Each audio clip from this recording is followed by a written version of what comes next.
મહારાજની જય, અરુણ બાપુની જય, અરુણ મયુર બાપુની જય.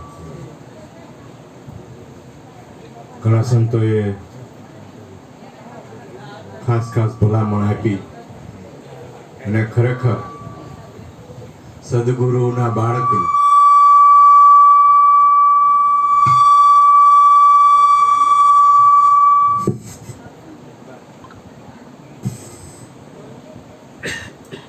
ખરેખર આપણે બધા ભાગ્યશાળી છીએ.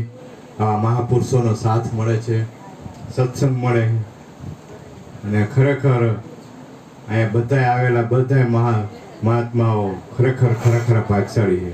બડા ભાગ્ય હોય તો મનુષ્ય જન્મ મળે અને બડા ભાગ્ય હોય તો આવા મહાપુરુષોનો સંસદ મળે છે અને એમાં આવો ઉપદેશ, આવો સત્સંગ.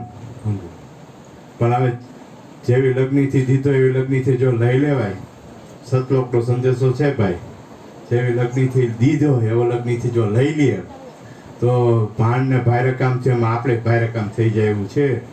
કારણ કે આ લાઈન જ એવી, સંતોની લાઈન જ એવી છે કે હાથ વાટીને જો લઈએ તો એનું પેલું તો અરીસો મન જ બને, પોતાનું મન જ એનો અરીસો બને.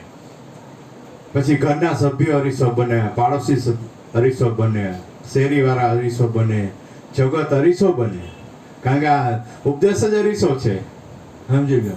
પણ આ સતલોકનો સંદેશો એવો હોય, જો એવી જેવી લગ્નથી ગુરુદેવે દીધો એવી લગ્નથી જો લઈ લઈએ, ઉપાડી દે, હાચવાટીને અને મૂલ્ય આપી દે, મહિમા આપી દે અને બ્રહ્મ સત્ય જગત મિથ્યા એવી રીતે જો મહિમા આપી દે તો જીવન જ તમારું અરીસો બની જાય.